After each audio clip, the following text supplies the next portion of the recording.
National Catholic Register.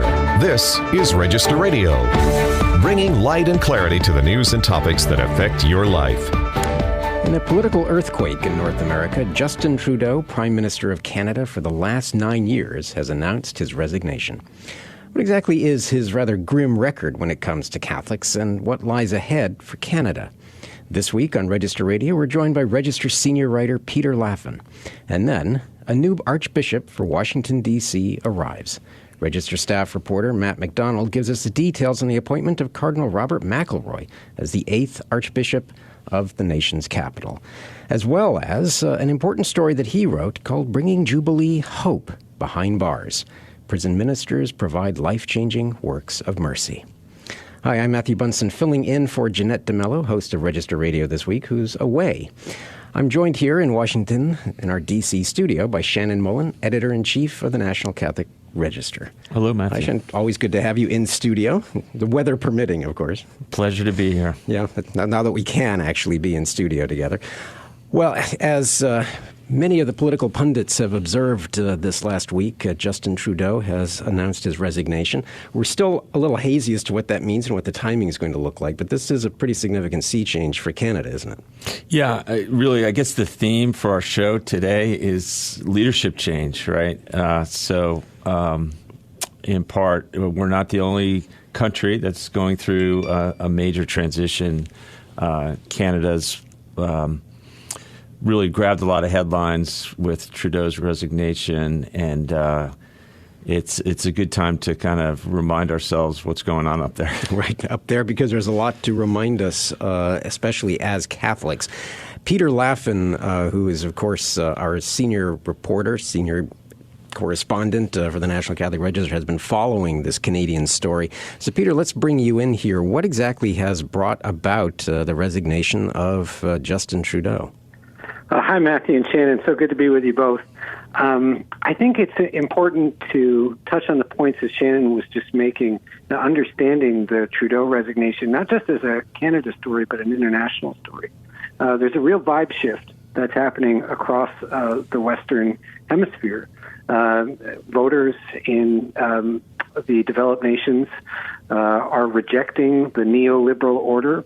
Politicians in the Barack Obama mold who champion things like open borders, climate change policy, and really above all, multiculturalism. This idea that there is nothing, you can think it comes from the saying, being on the right side of history, where everything is about this quote-unquote progress. And that's been rejected, and it's been rejected in Canada specifically because it's led to economic troubles. Canada has a very high unemployment rate right now, and also those types of leaders tended to have very harsh COVID policies against which there was just a backlash. And so we're seeing that in a number of countries across the West, not just Canada.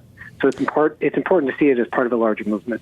Yeah, Trudeau, of course, comes from a very famous political dynasty in Canada, and yet he seemed to have missed some, at least, of the efforts at political moderation that exemplified his father's time as prime minister. He's been mocked all over the world for his woke habits, I suppose we could say. But what is exactly his very long and very radical progressive track record? I mean, what are some of the highlights and lowlights? Yeah, I want to apologize to our listeners now. I'm going to try and play it as straight as possible. As a Catholic journalist, it's hard to find something really redeemable to say about this person. We always want to be as charitable as possible. But he was not only incredibly progressive and thus anti-Catholic in a lot of ways, he was also incredibly insufferable with a lot of his how he presented himself to the public. We remember there was the mass graves narrative that was reported in Canada a couple of years ago. There had been supposedly a discovery of hundreds of bodies of Indigenous children that were supposedly, killed there, put there in a mass grave by Catholic schools. That was the implication, at least. And instead of getting to the bottom of this story, what was Trudeau's immediate reflex? Well, he staged a photo op at a cemetery that had nothing to do with this case, but a cemetery of Indigenous children, and he brought a teddy bear, and he knelt down in front of it, and made himself look really sad.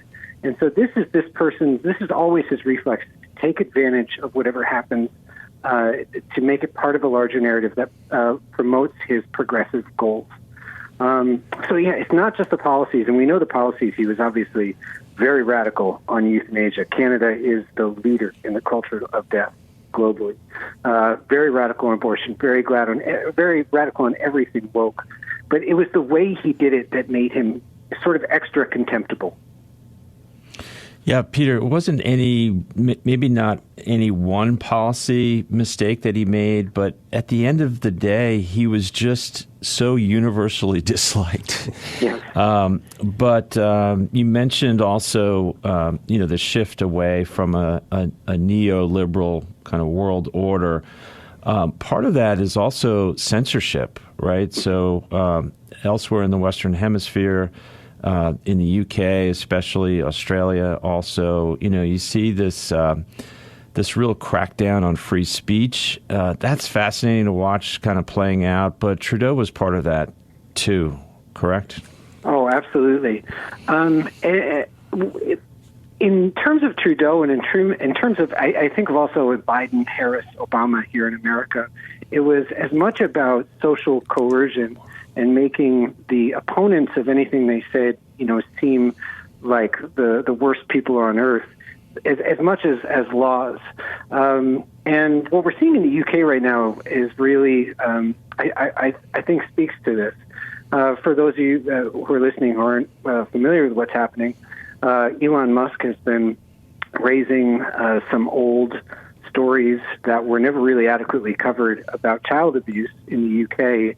And the UK is actively attempting to suppress the story over social media. And we know that, here in America and Canada, during COVID, if you said things online that were against the narrative that they were trying to impose on people, you ran the risk of having your account suspended. Here in America, if you said anything that ended up being true, such as, turns out the COVID lab leak theory wasn't actually debunked. If you said that, for a year in Canada or in America, you were going to have your account taken away. This whole movement, the neoliberal movement, is predicated on the idea that you can control this narrative toward quote unquote progress. And there's been a civilizational backlash against it. Really, these last 2 months, the vibe shift has been unlike anything I've ever seen in politics. Peter and Matthew, another reason why we're talking about Trudeau is because he's a Catholic, right? Or has a Catholic background. Yeah. That is the cherry on top, of how we might approach and feel about Justin Trudeau, is that he has called himself a Catholic. He says he's still one. And yet, everything he does is seemingly against the teachings of our church. I had somebody point this out to me after the story got published, after we published the story the other day about Trudeau's anti-Catholic legacy. And somebody in Canada pointed out to me, no, he's not anti-Catholic. What he is he's pro-secular humanistic. He's a pro-secular humanist. And those definitions, they just happen to line up neatly. But Trudeau doesn't approach every issue and say, how can I do the opposite of the Catholic thing? What he wants to do is do the pro-secular humanist thing. And obviously that's led to a disaster morally from our point of view. Well, and it is something of an irony, too, that we've had two presidents serving, one in the United States and President Joe Biden, and then one in Canada and with Justin Trudeau, who have implemented such radical policies that are so contrary to the teachings of the church. Now, obviously, as secular leaders, upholding the laws and other things are central. But at the same time, one has to ask who exactly was informing them and how are they forming their consciences on some of these major issues. Absolutely. And, criticism in Canada isn't criticism here. And so it's important to point out when we talk about the Canadian bishops or whoever, whoever in the church up there is taking care of things, they're just a bit more polite than we are. So, it's important to weigh that as we're thinking about the church response. But consider the fact that 1 out of 20 of every death in Canada today is medically assisted suicide. 1 out of 20. And just this year, it was announced that they were having to postpone plans to include in their medical assistance and dying program people who have mental issues. And the reason that they said they were delaying this part of their program is because their health system just wasn't ready for it yet. So it's not like they thought twice and thought, well, maybe it's not a good idea that everybody who has the blues, we can give them government-sanctioned assisted suicide. It was because they don't have enough doctors to see this program through. So the depth of rot, the depth of moral rot is profound, and I think we're going to be untangling it in the months to come. So obviously there's going to be something of an interim prime minister at some point, but who is likely to succeed him, and what are the prospects in whatever upcoming election? Because you're going to have one sometime this year, right? If Canada remains a free country, as we know, Donald Trump is using the bully pulpit, and he's made yes. he's had a great time calling Canada a state, the 51st state. Governor Trudeau, he's fond of saying. So we'll see how that shakes out. I think he's mostly just trolling on that. But yeah, it is a little hazy just because of the sort of quirks of Canadian politics, the exact mechanics, how this is going to go down. We do know that Trudeau's Labour Party replacement has to be selected by March 24th. So they have to go through a process, his party, over the next few months of settling on a leader. It's very interesting that they are pretty much a leaderless country right now, because when Trump comes into office, he seems like he is totally business with slapping tariffs on Canada, trying to renegotiate maybe a trade deal, and obviously the 51st state talk. It's a really bad time for Canada to not have an executive.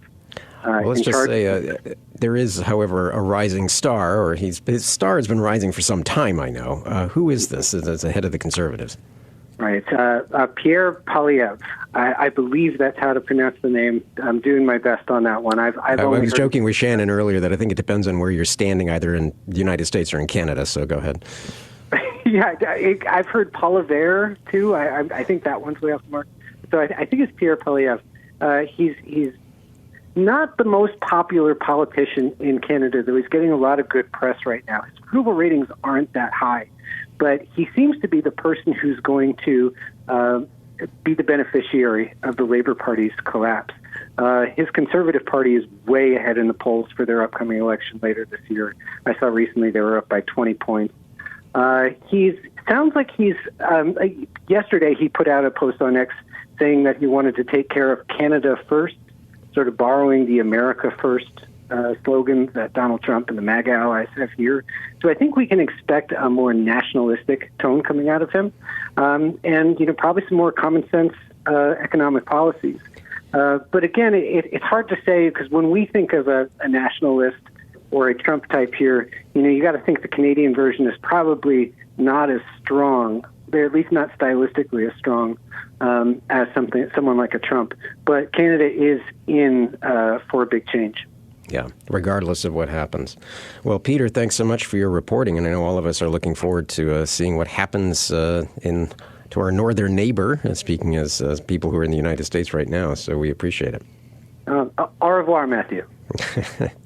Well, stay tuned to Register Radio here on EWTN. When we come back, we're going to talk about bringing Jubilee Hope to prisons and another major change, this time to the Archdiocese of Washington, D.C. You're listening to Register Radio. Please don't go anywhere.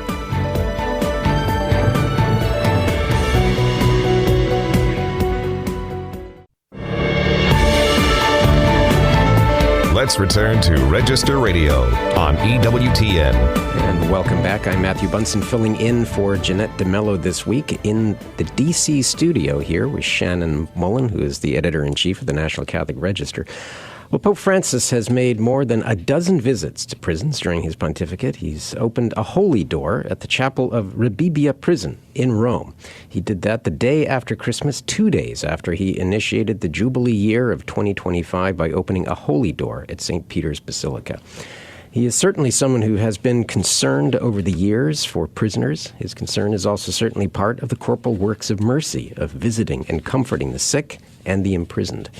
But how can the Jubilee be a time of mercy for those who find themselves in the dire straits of prison?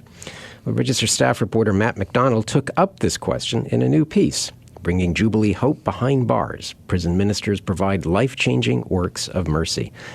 Matt, what was the most surprising thing to you as you worked on this story? I would say the universal reaction of people who do prison ministry, which is they were really afraid before they started doing it, and then they fell in love with it, and it became something they couldn't stop doing. Yeah, so from your standpoint, as you were doing this research, I know that you talked to a lot of different people, and you just mentioned the universal aspect of this, but what were some of the most poignant moments, and what were some of the stories that are really going to stay with you?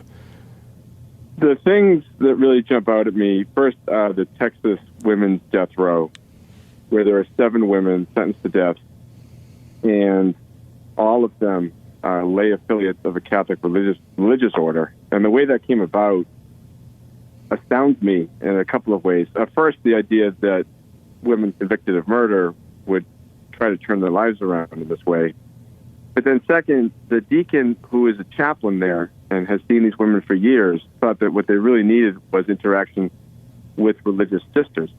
And he contacted a convent of contemplative nuns. So these are nuns that ordinarily don't leave the convent.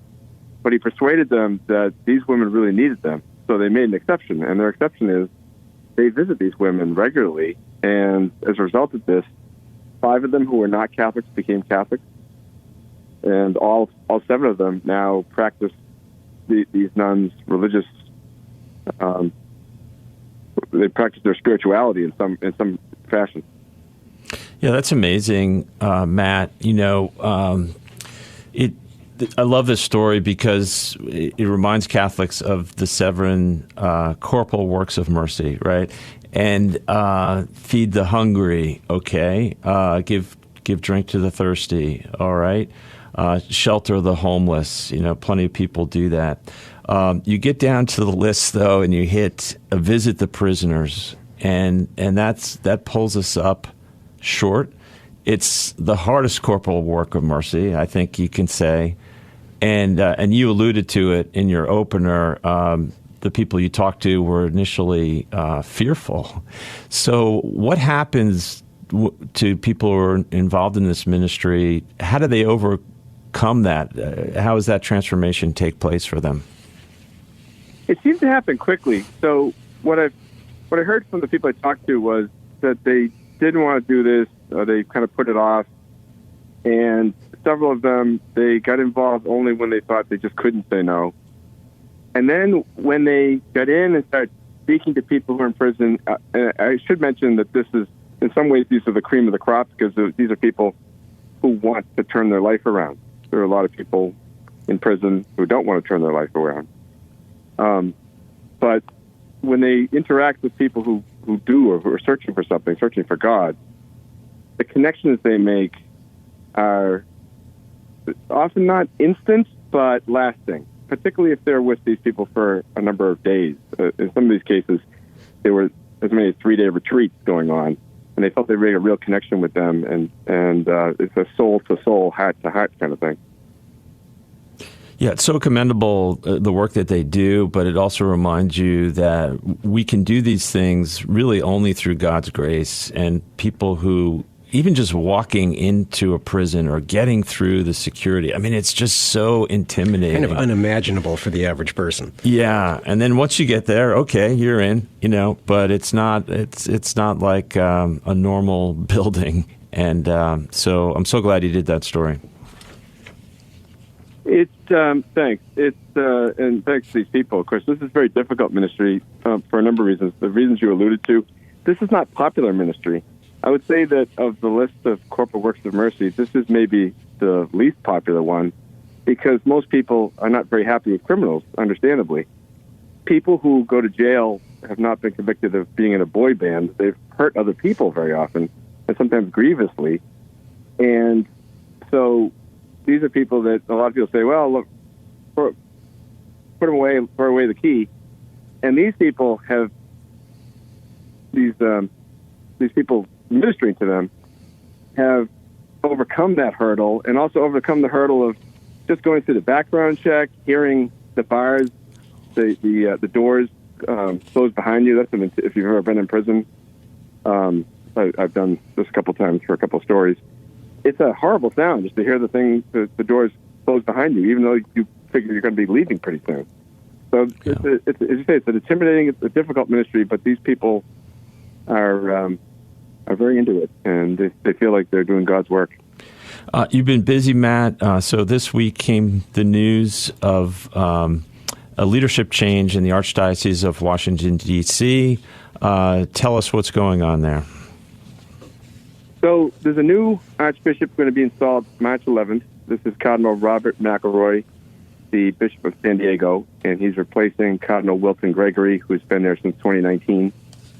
And the story isn't so much about Cardinal Gregory or about Cardinal McElroy, but rather the position of Archbishop of Washington and why it's important. And one priest in the diocese told me that a lot of people see it as something that Rome pays a lot of attention to, because even though the Archbishop of Washington is not specifically a diplomat, a lot of people think of the Archbishop of Washington as somehow specially representing the views of Rome. Yeah, you have a piece at ncregister.com that I encourage everyone to read, and it's basically a profile of the Archdiocese, and the title is D.C. isn't the largest or the oldest U.S. Archdiocese, but it's where the action is. Now, you detail in this piece sort of the history of this, and it had that very interesting historical reality that this is one that was sort of imposed or created, as you put it, top down rather than from bottom up in order to meet some sort of a dire pastoral need, because it was carved out of the Archdiocese of Baltimore. But in a way that speaks to sort of the uniqueness of this Archdiocese, doesn't it? It does. For many years, there were very few Catholics in Washington. Washington, of course, is an artificial city. It was created to be the capital of the country in an area that didn't have a lot of people to begin with. And it wasn't a very Catholic place. It made sense in the early years of the Republic for it to be part of the first see of the country, the Archdiocese of Baltimore. And for about 150 years, the Archbishops of Baltimore had Washington as part of their archdiocese. And several of them fought the idea of having a separate archdiocese. But Rome wanted a archbishop of the city itself, of the capital city of the country, in a way as a manner of dealing with the federal government. Not formally through diplomatic channels, but the Archbishop of Washington, when he speaks, it's often listened to because they're wondering if they're hearing the Pope speak. Yeah, Matt, in addition, as you note, it's not only Washington, D.C., it's not only the home of the government, it's also the residence of the Apostolic Nuncio, who's the ambassador of the Holy See in America.